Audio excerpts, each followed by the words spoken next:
అత్యంత వైభవంగా మనకందరికీ కూడా ఆ కథని చెప్పి ఉన్నారు.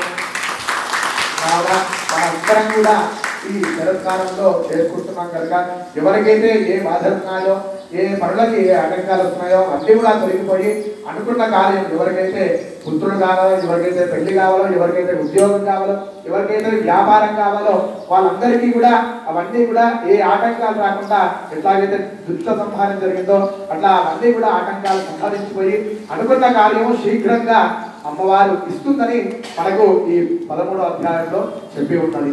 కావున అందరు కూడా మనస్సులో చండీ మహాదేవి నమః అనుకుంటూ, మహాసరస్వతి నమః అనుకుంటూ ఈ 13వ అధ్యాయము అమ్మవారికి సమర్పించబడి బలి ప్రదానం పూర్ణాహుతి కార్యక్రమం చేసి అందరు కూడా ధరిద్దాము.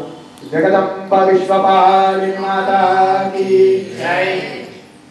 ఓం నమశ్చండిగారి ఓం ఋషిర్వాచ స్వాహా. ఏతత్తే కథితం భూపదేవే మాహాత్మ్యం తవం ఏవం ప్రభావాసాదే వేయాదం హారిరాది స్వాహా. విద్యా తథైవ క్రియతే భగవద్విష్ణుమాయ తయా త్వమేష వైశ్యస్య తథైవాన్యేవివేకిన స్వాహా.